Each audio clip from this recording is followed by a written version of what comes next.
안녕하세요. 존 버나드입니다. 자, 오늘 저는 비번이라서 이렇게 방송을 일찍 녹화를 했습니다. 자, 뉴욕 증시가 어제도 또 폭락을 했었네요. 그래서 지금 제목처럼 증시가 박살 났더라도 멘탈은 박살나면 안 된다, 이렇게 여러분들에게 전달해 드리고 싶어서 이렇게 방송을 켰습니다. 지금 뭐 앱을 보시면은 진짜 피바다죠. 애플이 5.18% 빠졌고, 아마존이 3.21% 빠졌고, 테슬라가 8.26%, 마이크로소프트 뭐 그야말로 기술주가 다 빠졌습니다. 이거는 왜 이렇게 빠졌냐? 결국 긴축이죠. 미 연준에서 돈을 줄인다고 하고, 미국 정부에서 돈을 줄인다고 하니까 결국은 기술주가 빠질 수밖에 없다, 이렇게 보시면 될 것 같습니다. 그래서 뭐 우리가 갖고 있는 종목들 있잖아요. QQQ 나스닥 100이죠. 2.97% 빠졌고, 고점 대비 하락률이 28.6%예요. 그래서 이게 코로나 이후 최고 많은 하락폭이다. 거의 코로나 때까지 빠진 거랑 비슷하거든요. 그리고 TQQQ는 68.6%, 어제는 8.9% 빠졌습니다. 그래서 제가 누누이 말씀드렸잖아요. TQQQ나 속슬, SOXL은 74% 하고, 이거 두 개는 결국은 적립식으로 들어가야 되지, 한 번에 몰빵으로 거치식으로 한 번에 들어가면은 이렇게 피를 본다. 74% 빠지고 68% 빠졌습니다. 이거 고점에서 갖고 계셨으면은 회복을 못해요. 이제 전 고점까지 올라가려면 아직 멀었어요. 이거 회복을 못합니다. 그러니까 무조건 적립식으로 가셔야 된다, 이게 느끼셨을 거예요, 이번에. 그리고 S&P 500도 진짜 많이 빠졌으면 1.59% 빠져서 고점 대비 하락률 18%, 이거는 거의 준 경제 위기급이다, 이렇게 보시면 될 것 같아요. 필반나도 지금 31% 고점 대비 하락률을 보이고 있습니다.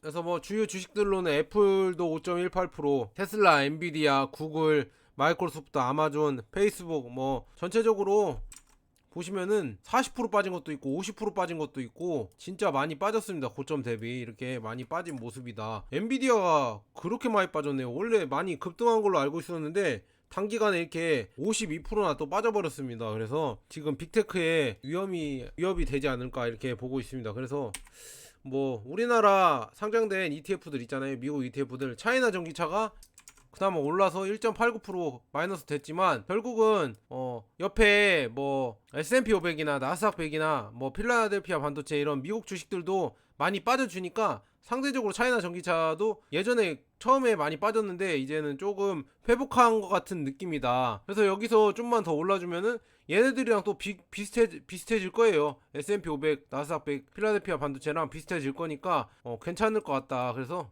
중국 경제 어제 CPI도 보니까 중국 CPI는 좋아요. 물가 상승이 잡혔어. 중국은 지금 봉쇄도 있지만 그래도 물가 상승이 잡히고 경제의 흐름이 중국은 좋아지고 있기 때문에 단기간으로 또 차이나 전기차가 더 오를 것 같습니다. 그래서 이렇게 보시면 될 것 같고, 여러분 제목이, 제가 이렇게 유튜브 제목이 이제 차이나 전기차를 안 하더라도 전체적으로 ETF 다 달아드리면서 차이나 전기차도 할 테니까 여러분 꼭 와서 구독해주시고 시청해주셨으면 좋겠습니다. 미국 테크 탑10도 많이 빠지고 뭐 거의 3%대 5%대, 팡플러스는 뭐 이거 언제 회복하냐, 40%나 빠졌습니다. 팡플러스는 고점 대비 40% 빠졌고, 나스닥 테크도 32%, 미국 테크 탑10도 23%. 그래서 테크주들이 지금 이렇게 많이 마이너스 됐다. 그런데 인도는 많이 안 빠졌네요. 16%밖에 안 빠졌다, 고점 대비. 클라우딩 컴퓨팅도 42%나 빠져서 팡플러스랑 적인 1, 2위를 다투고 있다. 이제는 차이나 전기차가 1, 2위가 아니에요. 차이나 전기차는 이제 원래 1위였거든요. 마이너스 고점 대비 하락률이. 근데 지금은 뭐 많이 밀려섰다, 다른 애들이 추월을 했으니까. 그래서 뭐 그런 모습이다, 이렇게 보시면 될 것 같고, 그래서 뭐 우리가 기다리던 게 원래 미국 소비자 물가 지수랑 뭐 근원 소비자 물가 지수였어요. 그래서 소비자 물가 지수가 예측보다는 높았어요. 예측보다는 높았지만 그래도 이전보다 낮아져서 물가가 이제 좀 꺾이는 거 아닌가, 물가 상승률이 좀 꺾이는 거 아니야? 근데 예측보다 높았잖아. 그래서 이것도 악재인가, 이렇게 애매모호했어요. 그래서 주식이 올랐다 내려갔다 했습니다, 나스닥이. 근데 근원 소비자 물가 지수도 전달보단 떨어지긴 했어요. 전달보단 떨어졌고, 그다음에 예측치보단 올라서 애매모호해서 주가가 지금 초반에는 어떻게 갈지 몰랐는데 마지막에 떨어진 모습이었거든요. 근데 지금 세부 사항을 보니까, 인플레이션, 그러니까 물가 상승 세부 사항을 보니까 카 렌탈도 떨어지고, 그다음에 가스 가격도 떨어지고, 그리고 뭐 중고차 가격도 결국은 마이너스, 지금 살짝 올랐지만 마이너스 폭이고요. 그다음에 뭐 전체적으로 뭐 주거 비용이나 뭐 신차 구입은 올랐지만 주거 비용이나 아니면은 뭐 옷, 그다음에 뭐 여러 가지 음료수, 뭐 식품 이런 게 다 떨어져서 물가 상승률이 더 둔화돼서 결국은 서민 물가는 잡히는 모습이거든요. 그래서 이게 악재가 아니지만 결국은 전체적으로 물가 상승은 됐으니까 그것 때문에 연준이 지금 인플레이션을 잡겠다고 금리 인상을 했었는데 그래도 물가가 잘 안 잡히는 모습이니까 다음 달에는 0.5%가 아니라 0.75%도 올릴 수 있다, 이렇게 악재가 나올 것 같으니까 주식시장이 그걸 반영해서 선반영한다고 하죠. 미리 반영해서 떨어진 모습 아닐까 그렇게 보고 있고, 여기서 눈여겨볼 게 지금 유가공, 그냥 뭐라고 해야지, 돼지고기, 소고기 뭐 이런 거, 그 다음에 달걀 가격은 지금 많이 올랐죠. 다시 올랐잖아요. 그런데 지금 보시면은 식품, 식자재는 많이 떨어졌습니다. 그러니까 채소 이런 거는 떨어져서 이런 기사도 또 나오더라고요. 채식할 수밖에 없다. 그래서 미 식탁을 덮치는 인플레이션 해서 육류 가격이나 계란 가격은 엄청나게 올랐다고 합니다. 그래서 제가 엊그제도 말씀드렸잖아요. 그래서 뭐 대체육이 나올 거다. 이제 진짜 육식을 하는 시대가 넘어가고 대체육 이런 채소로 만들거나 아니면은 뭐 인공 배양해서 진짜 고기처럼 만들어서 그거를 나중에 사람들이 먹게 될 것이다. 왜냐? 지금 뭐 소나 돼지나 닭이나 이런 거 키우면은 이산화탄소도 많이 배출되고 환경오염도 많이 되고, 그다음에 동물을 잡는다고 동물 인권 뭐 이런 것도 있잖아요. 이런 게 다 ESG 친환경 거래, 친환경 이런 지수에 걸리기 때문에 이런 거를 안 걸리고 더 많은 수익 창출하기 위해서 결국은 채식 위주가 나오고, 그다음에 인공육, 배양육, 그러니까 인공적으로 만든 육고기들이 나오지 않을까 그렇게 예상을 지금 점점 그렇게 되고 있죠. 그래서 여러분들도 이런 거를 예상을 하셨으면 좋겠다, 이렇게 보시면 될 것 같습니다. 그래서 지금 가장 중요한 게 미국 기준금리잖아요. 기준금리가 지금 뭐 3월 달에 0.25% 올렸잖아요. 0.25% 올리고 그래서 0.5% 됐잖아요. 그 다음에 5월 달에 0.5% 올려서 1%가 됐죠. 그래서 여기까지 해서 지금 기준금리가 1%입니다. 1%가 돼서 그 다음에 6월달, 7월달, 8월달 뭐 이렇게 있잖아요. 남은 게 있는데, 뭐 예전에는 이제 0.5%씩만 오를 거다 이렇게 제롬 파월 의장이 5월달에 나와서 얘기를 했었는데,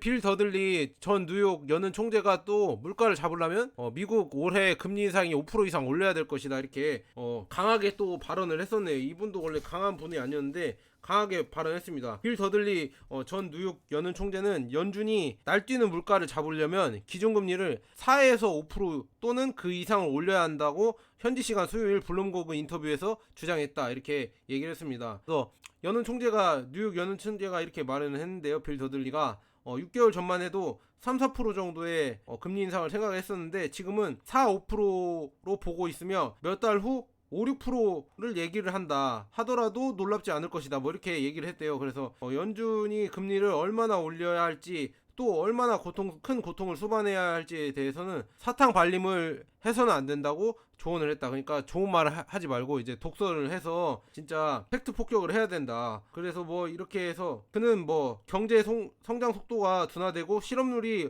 올라갈 정도로 충분히 통화 정책을 긴축해야 한다며 연준이 미국 일반 대중에게 솔직히 설명해야 한다고 주장했다니까. 금리를 올리게 되면은 결국 긴축을 하게 되잖아요. 돈이 줄어들면은 실업률도 당연히 올라가겠고, 그다음에 경기 성장 속도도 이렇게 줄어들 거라고 연준이 그렇게 말을 하고 금리를 올려야 된다, 이게 심각하다, 지금 상황이 그렇게 얘기를 해야 된다고 빌 더들리 전 뉴욕 연은 총재는 그렇게 말을 했습니다. 그래서 지금 보시면은 원래는 5월달이랑 6월달이랑 7월달에 0.5%씩 이렇게 올릴 거라고 빅스텝만 하고 자이언트 스텝 0.75%는 생각하지 않는다고 이렇게 미 연준에서 얘기를 했었는데, 지금 이렇게 CPI 나온 거랑 물가 상승이 아직 인플레이션이 잡히지 않는 모습을 보니까 결국은 6월달, 7월달에도 0.75%씩 올릴 수도 있다, 이렇게 보시면 될 것 같아요. 그래서 금리가 이제는 5%, 6%대 5% 이상 금리 시대가 열리면은 진짜 이거 주식 투자하기 조금 힘들어지지 않을까. 그래서 하락장을 지금 조정장을 더 길게 가져가야 되지 않을까. 진짜 저는 제가 여러분들이 계속 말씀드렸지만 올해는 지금 상승장은 없고 이렇게 기나긴 하락장이나 아니면은 조정장일 거다 제가 예상을 했었잖아요. 그래서 수익보다 수량을 늘리려고 노력해보자, 이렇게 말씀을 드렸는데 진짜 그런 시대가 올 것 같아요. 그래서 좀 너무 안타깝습니다. 그런데 제가 조금 더 좋은 얘기를 해드리기 위해서 마지막에 좀 희망적인 얘기를 갖고 왔으니까 계속 들어주세요. 이렇게 이런 식으로 얘기했고, 그렇지만 독일이나 중국은 지금 생산자 물가지수가 많이 줄어들어서 하락해서 결국 유럽은 좀 잡히는 모습이거든요. 중국도 그렇고, 중국도 생산자 물가지수가 증가율이 소폭 둔화돼서 물가가 잡히는 모습입니다. 보시면 될 것 같고, 이것 때문에 또 코인 시장이 충격을 입고 거기에 나스닥까지 피해를 본 것 같습니다. 그래서 루나 테라가 지금 97%나 떨어졌대요. 이게 왜 그러냐면 코인 시장에 패닉이 왔습니다. 미국 달러와 고정된 알고리즘을 기반한 스테이블 코인인 테라 달러, 이게 이때입니다. 테라 달러 패깅하고 있는 이런 루나 코인이 있는데, 이게 뭐냐면 그냥 우리 나이 많으신 6학년 5학년 여러분들 잘 모르실 거예요. 저도 이런 개념은 잘 몰라요. 코인 투자를 조금 알아보고 있지만 그러니까 이렇게 생각하시면 될 것 같아요. 테라 코인이나 이런 게 달러랑 고정돼 있어서 1달러에 몇 테라, 이렇게 1테라 이렇게 해서 달러랑 고정돼 있어서 스테이블 코인, 안정성 있는 코인이라고 보면 돼요. 안정한 자산, 그러니까 움직이지 않는 그런 건데, 뭐가 이게 잘못돼서, 이게 잘못된지 제가 정확하게 설명은 못하겠지만, 하여간 뭐가 이렇게 우리가 바꿔준다고 1달러에 1테라로 바꿔준다고 했었는데 그게 안 된다고 됐나 보죠. 그래서 폭락을 해버렸대요. 그래서 이런 것 때문에 결국은 또 우리 주식시장에 충격이 오지 않았나 이렇게 보고 있습니다. 그래서 여러분들은 지금 투자를 최대한 보수적으로 해야 될 것 같습니다. 괜히 이런 거 코인이 좋긴 좋지만 미래의 성장성이 있긴 하지만 괜히 이렇게 코인으로 큰 수익을 노리다가 더 많은 폭락을 가질 수도 있으니까, 우리는 그냥 코인은 그냥 구경이라고 하죠. 공부 용도로만 이렇게 구경만 하고 투자는 하지 마시고 S&P 500 쪽으로, S&P 500 미국 지수로 더 많이 투자를 해보라, 이렇게 보시면 될 것 같아요. 보수적으로 투자해야 될 것 같습니다. 그래서 좋은 소식을 한번 들려드리자면, S&P 500이 지금 그간 폭락 시기가 있었잖아요. 쭉 보시면은 닷컴 버블 때 2000년대부터 2002년까지, 그 다음에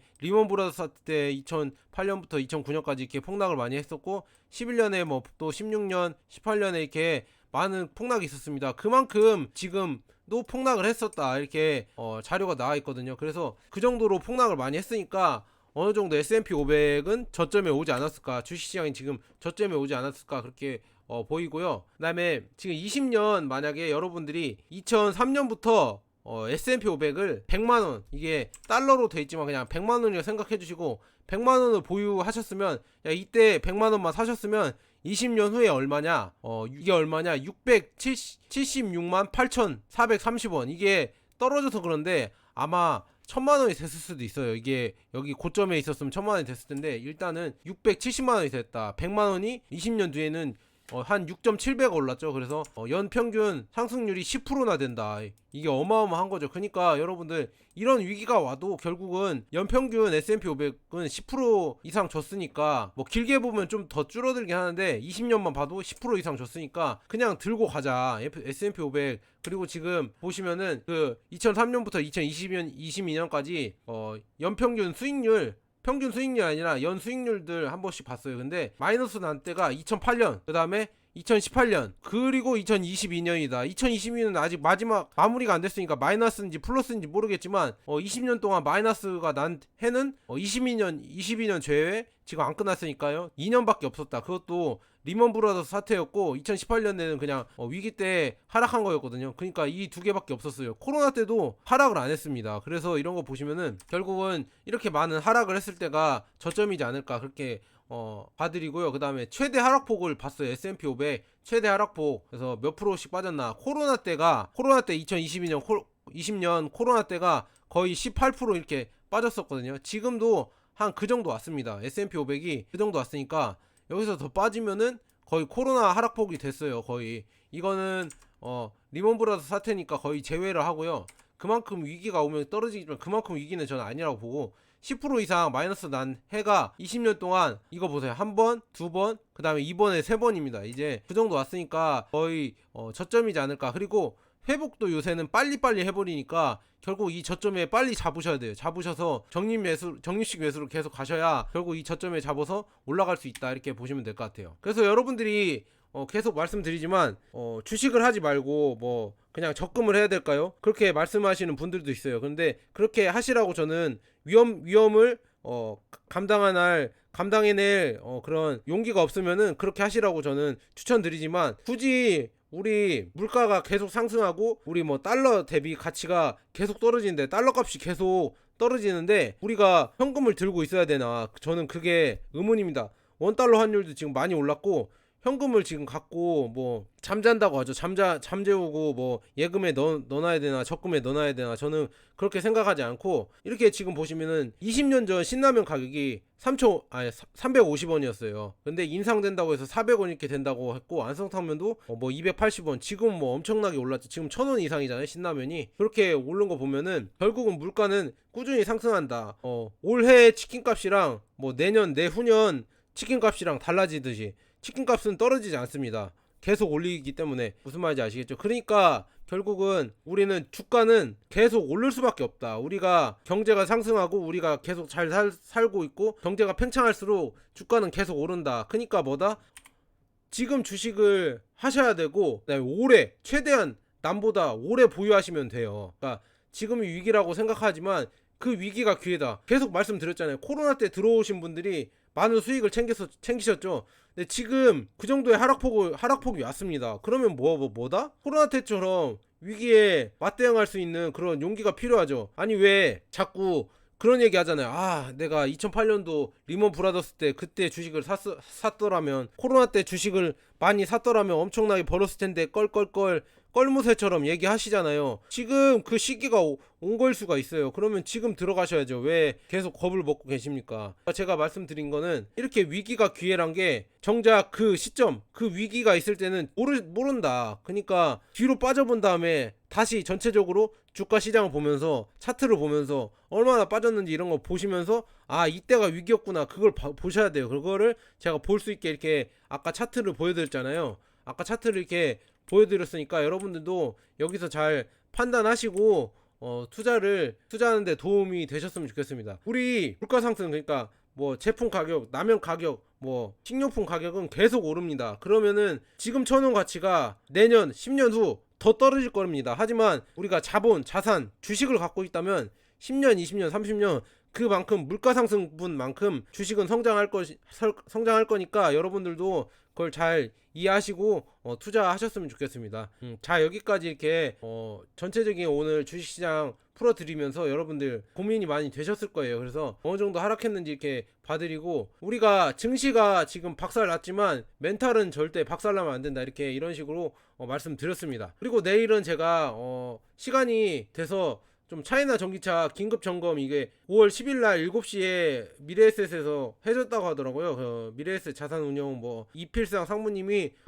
해주신 거를 제가 요약을 해서, 물론 제가 있던 내용이 많이 여기에도 포함이 돼 있습니다. 뭐 필상 상무님도 잘 아실 거예요. 그래서 그렇게 똑같이 얘기를 해주셨지만 여기서 강의를 한 거, 이 긴급 점검을 한 거를 요약해서, 여기는 좀 길거든요, 이거 내용은. 그래서 제가 제 나름대로 요약을 해서 여러분들에게 안내해 드리도록 하겠습니다. 많은 시청과 구독, 좋아요, 알림 설정 꼭 부탁드립니다. 그래서 여러분 내일 다시 찾아뵙겠습니다. 여러분 힘내시고, 이게 떨어질수록 더욱더 우리가 열심히 일해서 그 돈을 벌어서 주식을 더 모으려고 노력해 봅시다. 여러분 감사합니다.